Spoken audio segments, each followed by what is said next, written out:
गुरु भगवान के शुक्राने हैं। गीता का मतलब ही है कि भगवान ने अर्जुन को युद्ध के मैदान में एक ऐसी बात बताई कि तू सब कर्म करते हुए तेरे को कोई पाप नहीं लगेगा, कोई तेरा गलत आचरण नहीं माना जाएगा, तू अपनी तरफ से सही काम करेगा और बाकी जो परिणाम होता रहेगा उससे तेरा कोई संबंध नहीं होगा। अर्थात फल की इच्छा मत रख, कर्म कर, फल की इच्छा मत रख। हम लोग क्या होता है, प्रॉब्लम क्या है, हम लोग जब कोई कर्म करते हैं तो फल की इच्छा साथ में करते हैं। उससे क्या होता है, हम बंध जाते हैं। हमारे मन की होती है तो हम खुश हो जाते हैं, हमारे मन की नहीं होती तो हम दुखी हो जाते हैं। ये प्रॉब्लम है। भगवान ने कहा तुम्हारे मन की हो या ना हो, तुम तो बस कर्म करते चलो, कर्तव्य कर्म करते चलो। बड़ी बढ़िया बात गीता में भगवान ने कही है। दूसरे अध्याय का 38वां श्लोक पहले पढ़ लेते हैं, फिर आपको व्याख्या सुनाते हैं। हे अर्जुन, जय पराजय, लाभ हानि और सुख दुख को समान समझकर उसके बाद युद्ध के लिए तैयार हो जा। इस प्रकार युद्ध करने से तो पाप को नहीं प्राप्त होगा।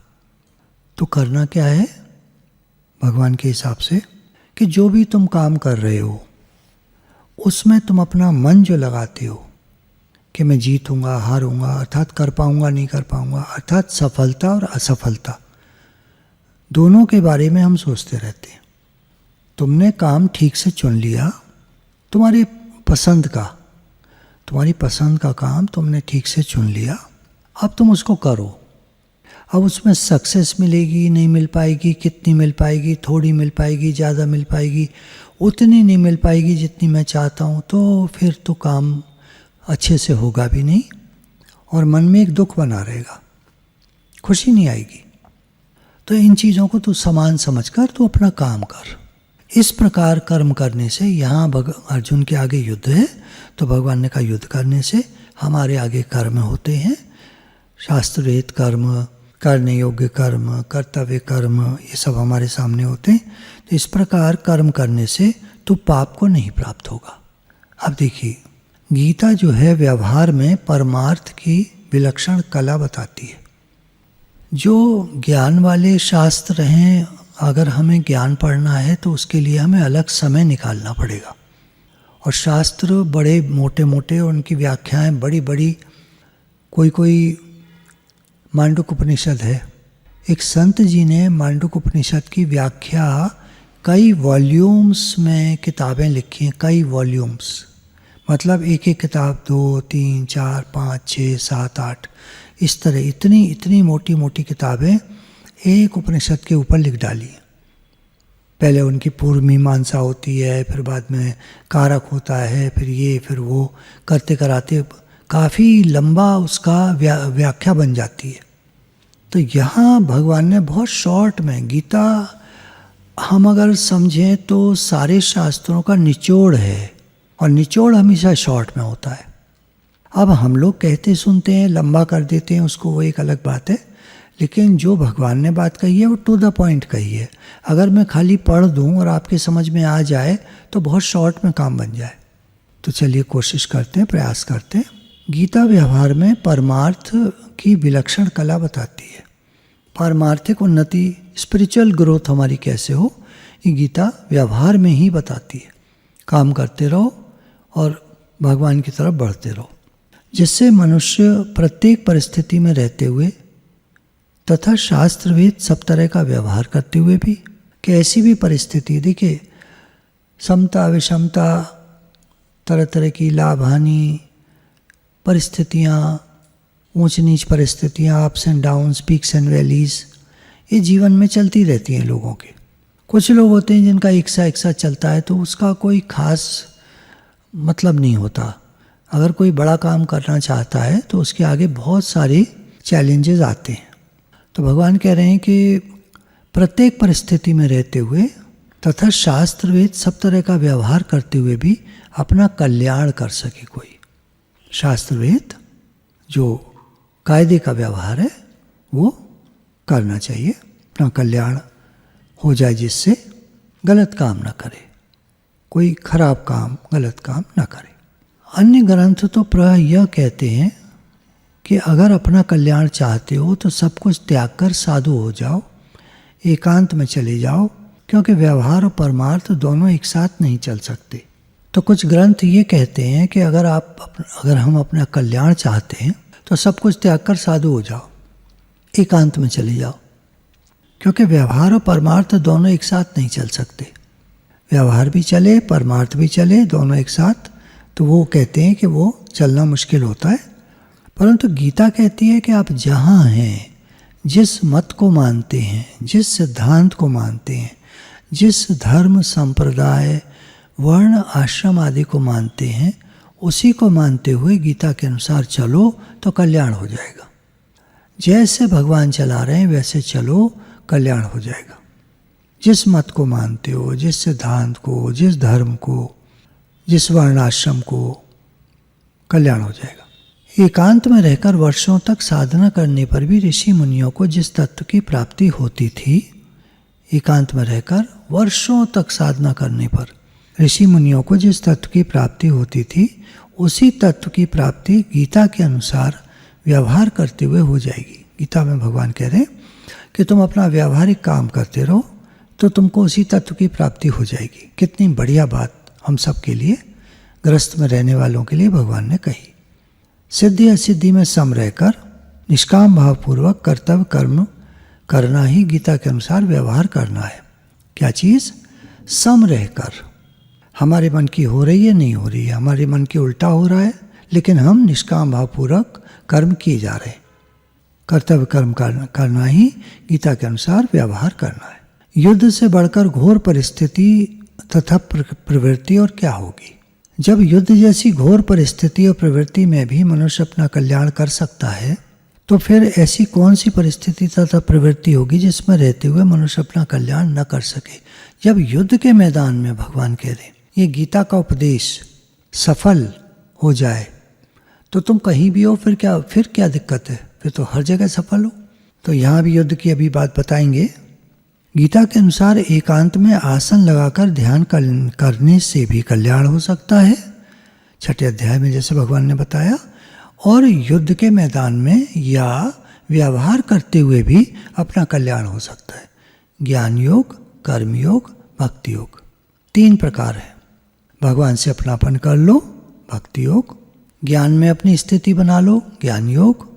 व्यवहार करते हुए समता में रहो, भगवान को सब कुछ भगवान का ऐसा मानकर सब कर्म भगवान के अर्पण, सब कर्म का फल भगवान के अर्पण करके रहो तो भी कल्याण हो सकता है।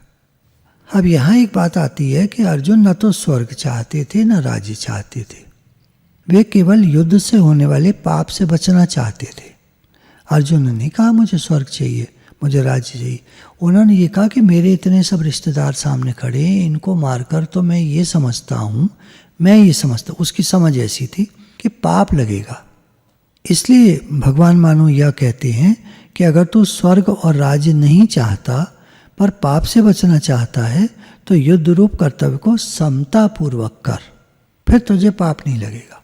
जैसे हो जाए, कोई मारा जाए नहीं मारा जाए, हम जो काम कर रहे हैं, कोशिश कर रहे हैं, प्रयास कर रहे हैं, खूब अपना प्रयास है, काम बढ़िया हो जाए नहीं बढ़िया हो जाए, इस तरह भगवान ने हमारा एक्चुअली क्या है ना, बचपन से माइंड की एक ट्रेनिंग है।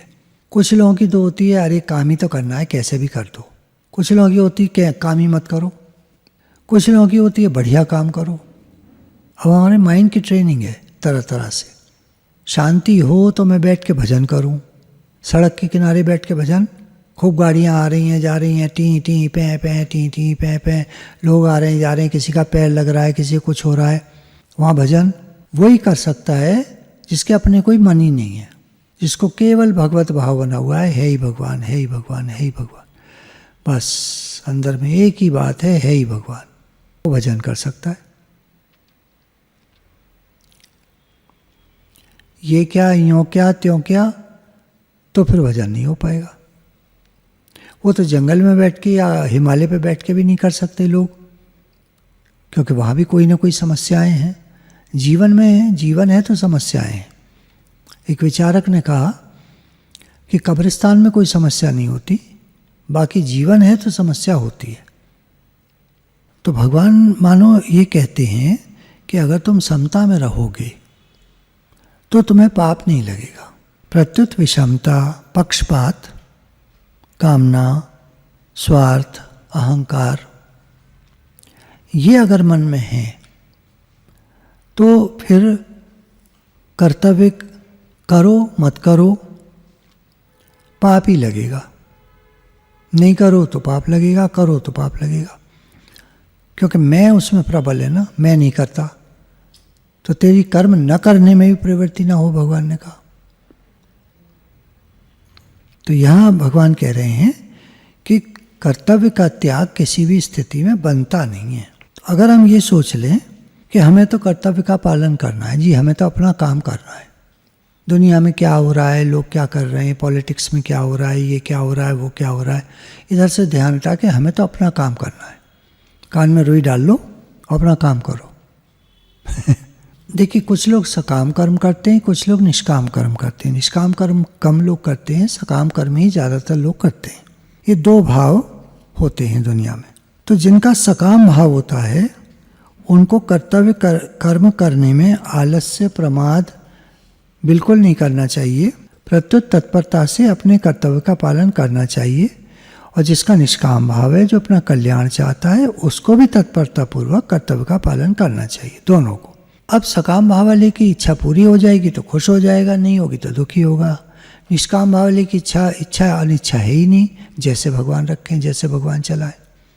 देखा जाता है कि सुख आता हुआ अच्छा लगता है और जाता हुआ बुरा लगता है। सुख आता हुआ तो अच्छा लगता है और जाता हुआ बुरा लगता है, और दुख आता हुआ बुरा लगता है और जाता हुआ अच्छा लगता है।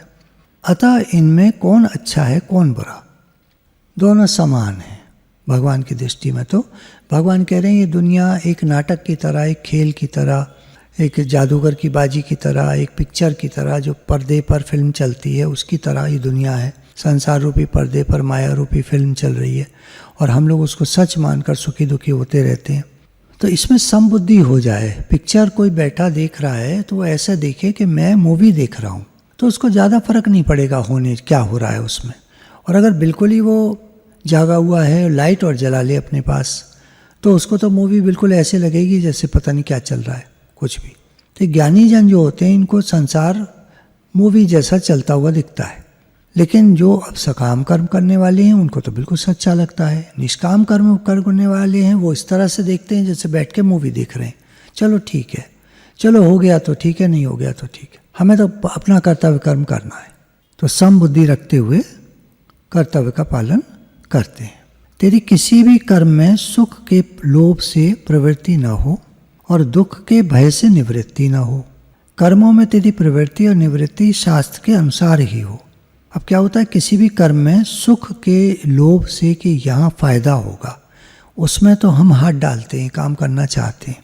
और यहाँ दुख मिलेगा तो हम ना करें इस चीज़ को, यहाँ नुकसान हो सकता है तो ना करें इस चीज़ को। ठीक है, नहीं करना चाहिए, नुकसान होगा तो। लेकिन भगवान कह रहे हैं कि तुम शास्त्र विहित अगर काम ठीक है और तुम्हें मालूम है कि नुकसान भी हो सकता है, लेकिन काम बहुतों का हित करने वाला है, बहुतों को लाभ होगा। हमने एक कपड़ा बनाया, उसकी क्वालिटी अच्छी रखी, एक की क्वालिटी मीडियम रखी, एक की क्वालिटी घटिया रखी, रेट फिर हमने उसी हिसाब से तीनों के अलग रखे, कस्टमर को बता के दिया, अब भाई वो जाने। लेकिन लोभ के कारण हमने घटिया वाली की भी कीमत वही रख दी बराबर, और थान में थान मिला करके एक से ऐसे रख करके किसी को बेच दिए, 20 थान दे दिए जिसमें तीनों वैरायटी मिक्स है, और रेट एक ही ले लिया बढ़िया वाले का। तो एक खराब हो गया, गलत हो गया ना, बेईमानी हो गई। तो भगवान कह रहे हैं तेरी प्रवृत्ति शास्त्र के अनुसार हो, और अगर निवृत्ति करना चाहता है तो किसी चीज़ से ये काम नहीं करूँगा, वो भी शास्त्र के अनुसार हो। क्या मतलब, इस काम को करने से बहुतों का नुकसान हो सकता है, तो वो काम हम नहीं करेंगे। तो निवृत्ति अगर है तो शास्त्र अनुसार, प्रवृत्ति अगर है तो शास्त्र अनुसार। पाप और पुण्य जो बनते हैं अच्छा काम और बुरा काम करने से, तो स्वर्ग और नरक को देने वाले हैं। पुण्य स्वर्ग को देने वाला है, पाप नरक को देने वाला है। लेकिन इनके चक्कर में सकाम कर्म में क्या होता है, इन्हीं चक्करों में घूमता रहता है आदमी। गीता का मुख्य तात्पर्य है हमको सकाम कर्मों से छुड़ाकर निष्कामी बनाना। गीता का मुख्य तात्पर्य यही है। आखिर में जो भगवान ने कहा, तुझे कुछ नहीं समझ में आता तो मेरी शरण में आ जा, इसमें क्या खास बात थी? शरणागत भक्त जो है, अब वो उसके कोई मन नहीं रहता, भगवान जैसे आप चलाओ, तो उसमें नरक स्वर्ग का कोई चक्कर ही नहीं है। समता में स्थित होकर जब हम कर्म करते हैं तो उसमें पाप पुण्य नहीं लगता है, ना पाप ना पुण्य। भाई हमारी कोई इच्छा ही नहीं है, हम तो सही काम कर रहे हैं, बहुतों का भला हो ऐसा हमारा भाव है, हमें कुछ नहीं चाहिए। कोई हमें दुख भी दे रहा है, परेशानी भी दे रहा है, तकलीफ दे रहा है, ठीक है भगवान, ठीक है, आपकी मर्जी, जैसी आपकी मर्जी। वो किसी को करता करके नहीं देखता, अपने को भी करता नहीं देखता और दूसरे को भी करता नहीं देखता। भगवान ये सब आपकी मर्जी से हो रहा है, जो भी कुछ हो रहा है, गलत सही जो भी कुछ हो रहा है, भगवान आपकी मर्जी से हो रहा है। समता वाला जो है उसमें अपना मन नहीं रहता, हम तो कर्तव्य कर्म कर रहे हैं बस, अब सुख मिले दुख मिले भगवान आपकी मर्जी। अब अर्जुन ने एक बात कही थी, मैं युद्ध में कल्याण नहीं देखता हूँ, तो भगवान ने कहा कि तुम कल्याण नहीं देखते हो, तुम क्षत्रिय हो, और क्षत्रिय का कर्तव्य कर्म है युद्ध करना, तो और कोई कल्याण क्या देखोगे? क्या कौन सा कल्याण देखना चाहते हो तुम? तुम्हें अपना कर्तव्य कर्म करना है। अर्जुन ने कहा फिर युद्ध करके हम सुखी कैसे होंगे? तो भगवान ने कहा कि क्षत्रिय के लिए जो ये धर्मयुक्त युद्ध है, देखो धर्म की लड़ाई है यहाँ पर, अधर्मी लोग धर्म के ऊपर हावी होना चाह रहे हैं, तुम्हारा धर्म है कि तुम ये युद्ध करो, तो इस युद्ध से बढ़िया और क्या चीज़ हो सकती है? सुखी कैसे होंगे तुम पूछ रहे हो, तो यहाँ तो वही क्षत्रिय सुखी हैं जो युद्ध का परिणाम न देखकर करने योग्य युद्ध सामने है, अपने लालच के लिए तुम कर नहीं रहे, अपने किसी तुम्हारी कोई डिमांड नहीं है, सामने से आया है करो, क्योंकि इस धर्मयुक्त युद्ध को कर्म को न करने से तुम्हें पाप लगेगा। उल्टा जो तुम कह रहे हो ना कि मैं कोई वो नहीं पुण्य अच्छा काम नहीं देखता, कल्याण नहीं देखता, उल्टा पाप लगेगा तुमको। अब आता है 40वां श्लोक। इस कर्म योग में आरंभ का अर्थात बीच का नाश नहीं है और उल्टा फल रूप दोष भी नहीं है, बल्कि इस कर्मयोग रूप धर्म का थोड़ा सा भी साधन जन्म मृत्यु रूप महान भय से रक्षा कर लेता है। भगवान कह रहे हैं कि जो ये निष्काम कर्म है, कर्मयोग की जो बात है, इसमें आरंभ का अर्थात बीज का नाश नहीं है। जब तुम कर्मयोग का आरंभ करते हो तो फिर ये कर्मयोग तुमसे बढ़ता चला जाता है और इसका उल्टा फल रूप दोष भी नहीं लगता, कोई उल्टा फल रूप दोष भी नहीं लगता। और थोड़ा सा भी साधन तुम जो निष्कामी बनते हो, थोड़ा सा भी तुम निष्कामी बनते हो तो मृत्यु रूप महान भय से रक्षा कर लेता है। कितनी बड़ी बात कह दी भगवान ने। देखिए सकाम कर्म में कोई दोष जब हो जाता है तो पाप लग जाता है। जब तक फलेच्छा रहती है तब तक समता नहीं आती, और समता आने पर फलेच्छा रहती नहीं। मन में समता आ जाए तो फिर कुछ भी हो रहा है ठीक है, सब ठीक है। और विषमता ये उल्टा फल हो गया। विषमता आ जाना मतलब हर बात में सुखी दुखी हो जाना, लाभ हानि का सोचना, उल्टा पुल्टा सबको दो द्वंद्वी जोड़ा आ गई, विषमता आ गई। सांसारिक किसी कार्य में राग होना और किसी कार्य में द्वेष होना, ये विषमता है। कहीं राग कहीं द्वेष, इससे जन्म मरण का चक्कर चलता है। राग और द्वेष को मन से मिटाना है। सही हो रहा है, गलत हो रहा है, ये क्यों हो रहा है, वो क्यों हो रहा है, ये सबको धीरे धीरे हटाते जाना है। जो हो रहा है भगवान की मर्जी से हो रहा है, हम अपना काम करें। तो अपना काम किए जा और भगवान का नाम लिए जा। ये बात एक बार समता आनी शुरू हो जाती है, जब किसी के जीवन में किसी को अच्छी लगने लगती है समता। अरे भाई समता में रहो, क्या हर समय अप्स एंड डाउन्स। ऐसा हो गया जैसे पीक्स पर रहना। समता मतलब कोई विचार ही नहीं करता वो इधर उधर के, सब बढ़िया है, सब ठीक है, जो हो रहा है सब ठीक है।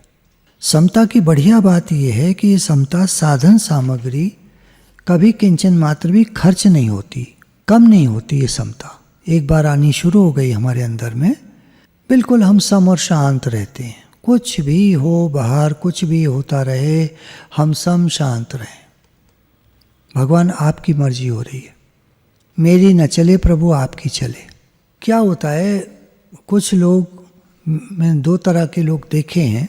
एक तो जिनके मन का होता रहता है हर समय, और एक जिनके मन का होता ही नहीं है, उल्टा पुल्टा होता रहता है, जीवन में दुख ही दुख भरे हैं। तो जिनके उल्टा पुल्टा होता रहता है, दुख ही दुख होते हैं जीवन में, वो ज़्यादा स्ट्रांग बनते हैं। और जिनके हर समय मन की होती रहती है, वो वीक पड़ जाते हैं, कमज़ोर बन जाते हैं, उनसे कुछ सहन नहीं होता। फिर जरा उनके मन की ना हो तो फिर उठा उठा के चीज़ें फेंकते हैं। मतलब अब क्या करते हैं वो सब चीज़ें आप सब जानते हैं। मेरे मन की नहीं हो रही है, किसी के मन की नहीं हो रही है, हमारे मन की हो, मन की नहीं होती तो फिर वो क्या हरकतें करते हैं आप देखिए। बहुत वीक पड़ जाते हैं वो। बहुत सुख सुविधाएं भी ये अच्छी चीज़ नहीं है। थोड़ा ठीक है, हर आदमी चाहता है सुख सुविधा, एक हिसाब से घर है, परिवार है, चीज़ें हैं, पैसा है, ठीक ठाक है, ठीक ठाक है, ठीक है। इसके बाद गुरु कहते हैं जितनी संपदा उतनी आपदा। जितनी ज़्यादा बढ़ेगा ये सब सुख सामग्री, उतने झंझट भी बढ़ेंगे, उतने क्लेश भी बढ़ेंगे। और लाभ से लोभ बढ़ता है, मच वांट्स मोर। जितना ज़्यादा मिलेगा, आप सोचते होंगे लोगों पर जिन पर ज़्यादा होता है वो खुश रहते होंगे, उनको और की इच्छा रहती है। अलमारी भर गई कपड़ों से, अब दूसरी अलमारी भरेंगे, अब तीसरी भरेंगे। कोई आज बता रहे थे कि पहले, काफ़ी पहले समय में 4 सीज़न होते थे भारत में, सब जगह सीज़न होते हैं, गर्मी, सर्दी, बरसात और स्प्रिंग सीज़न, ऑटम, बीच का सा। तो 4 बार फैशन बदलता था लगभग। बहुत सर्दी है तो बहुत मोटे कपड़े, सर्दी उतरेगी तो हाफ स्वेटर, उसके बाद गर्मी आ जाएगी तो शर्ट, इस तरह की चीज़ें। उसके बाद सर्दियाँ आ जाएंगी, वो बरसात आ जाएंगी तो फिर उसका उस तरह के कपड़े। अभी क्या हालत हो गई, धीरे धीरे बढ़ते बढ़ते हर महीने फैशन चेंज होने लगा। उसके बाद हर 15 दिन में फैशन चेंज होने लगा। कुछ देशों की बात बता रहा हूँ आपको। उन्होंने क्या हुआ, कंपनियां जो माल बना रही थी, अब क्योंकि हर महीने नया माल आना था तो पुराना माल क्या करते वो, तो डंप यार्ड में भरते गए वो सारे सामान को, कपड़ों को, और इकट्ठे आग लगा देते थे। एक कपड़ा बनने में बहुत सारा खर्चा होता है, खास तौर से पानी का। कॉटन जो होती है रुई, वो काफ़ी पानी कंज्यूम करती है। चावल काफ़ी पानी कंज्यूम करता है हमारी धरती का। जहाँ चावल होता है वहाँ बरसात अच्छी होती थी तो वो लोग चावल किया करते थे। जहाँ पानी कम होता है, कम गिरता है, बरसात कम होती है, वहाँ चावल करने लगे तो ज़मीन से पानी खींचने लगे तो ज़मीन का पानी कम हो गया। पानी खर्च हुआ, कपड़ा बना, कपड़े को जला दिया, कितना वेस्टेज, कितना और स्मोक, कितना पोल्यूशन। अच्छा, वो दान भी नहीं करते किसी को, गरीबों को नहीं देते वो कपड़ा। क्या रीज़न है वो तो वही जानते हैं, उन रीज़न नहीं बताया उन्होंने। नहीं, हम गरीबों को नहीं देते। हो सकता है उनका ब्रांड नेम पहन के कोई गरीब घूम रहा है तो ब्रांडी वो उनकी 3rd क्लास हो जाएगी, यही रीज़न हो सकता है। तो भगवान ने यहाँ समता की बात कही है। लोगों के अंदर प्राय ये बात बैठी हुई है कि मन लगने से ही भजन स्मरण होता है, मन नहीं लगा तो भगवान का नाम लेने का क्या लाभ। लेकिन गीता की दृष्टि में मन लगना कोई ऊंची चीज़ नहीं है। गीता की दृष्टि में ऊंची चीज़ है समता। दूसरे लक्षण आए ना आए, आपका मन लगे न लगे, आपको भजन करना है, आप करते रहो। मन में कुछ चल रहा है, हाथ में माला चल रही है, मन में कुछ चल रहा है, चिंता मत करो, तुम करते रहो। अरे भगवान का नाम ले तो रहे हैं, भगवान तो देख रहे हैं, बैठा है मेरे लिए। मजदूर काम करता है, उसका मन क्या चल रहा है हम थोड़ी पूछते हैं। काम कर दिया, पैसे ले लो। हम भगवान के लिए बैठे हैं, भगवान खुश हो गए। तो भगवान ने समता की बहुत बड़ाई करी है गीता में। इसके आगे अगली बार लेंगे। गुरु भगवान के अनंत अनंत शुक्राने हैं।